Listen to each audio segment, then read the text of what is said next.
Türkmenistanda uly we gymmatbaha guruluş proyektlerini Sultanda Olimpiya şäherjiginiň guruluşyny alyp baran Türkiýanyň Polymex kompaniýasynyň ýurtdaky iri bir proýekden çekilendigi we kompaniýanyň ýol başçysynyň ýurdy terk edendigi dogrusynda maglumatlar peýda boldy. Türkmenistanyň Kronikasy neşriniň berýän maglumatyna görä, Polymex Aşgabat Türkmenwasy ýokary tizlikli awtomobil ýolunyň ugrunda ýerleşmeli trampet çatragynyň guruluşynda alınıp barylan isleri toktadypdyr. Bu aradaky degişli şertnama geçen ýylyň oktýabrynda Türkmenistan bilen Türk kompaniýasynyň arasynda baglaşylypdy. Neşir öz çeşmelerini talgylanyp Türkmen häkimetleriniň Polymex'iň ýol başçysyna ýüzlenip, ýoly kompaniýanyň öz hasabyna gurmagyny şeýledi. Çykdyjylary ýoluň geljekde getirjek girdejilerinden üzülmegi teklip edendiklerini habar berýär.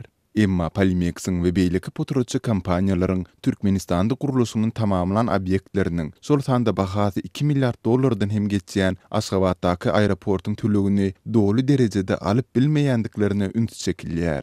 Maliýe kynçylyklary sebäpli Polymex'iň ýol başçysy Erol Tabanjy Türkmen tarapy bilen hyzmatdaşlygy toktatmak we ýurdy terk etmek kararyna gelipdir.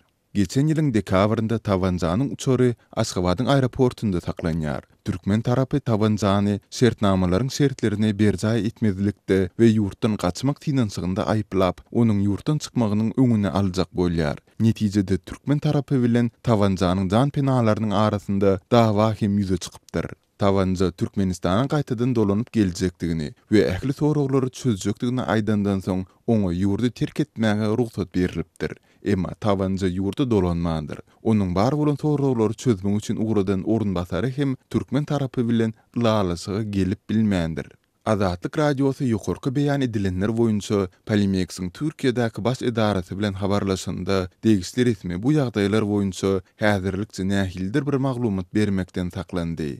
Emma bu soňky habarlar Azatlyk radiosynyň Polymex'iň Türkmenistandan başdan geçiren kynçylyklary baradaky beren habarynyň ýanyna gawat geldi. Azatlyk radiosynyň Türkmen hökümetindäki namdar çeşmeleriniň aýtmagyna görä, häzir Türk Polymex kärhanasy ýurtda guran guruluş obyektleri we Aşgabatda geçen sentýabrda geçirilen ýapyk binalarda we söwüş sunuty boýunça 5-nji Aziýa oýunlaryny harçlan pullary üçin Türkmen hökümetinden algysyny alyp bilmeýär.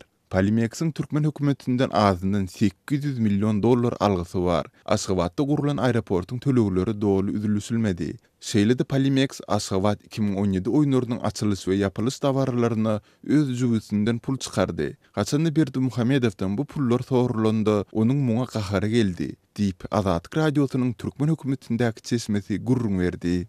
Aýdylmagyna görä indi Polymex ýurduň bazaryndan çetleşdirilip, oňa derek ähli iri guruluş proyektleri Çalyk Holding, Buýuk, Renesans ýaly kärhanalaryna ynanylar. Türkmen mitbuatynda bu kärhanalara eýýäm ençime gymmatbaha guruluş proyektleriniň berilendigi barada maglumatlar hem peýda boldy.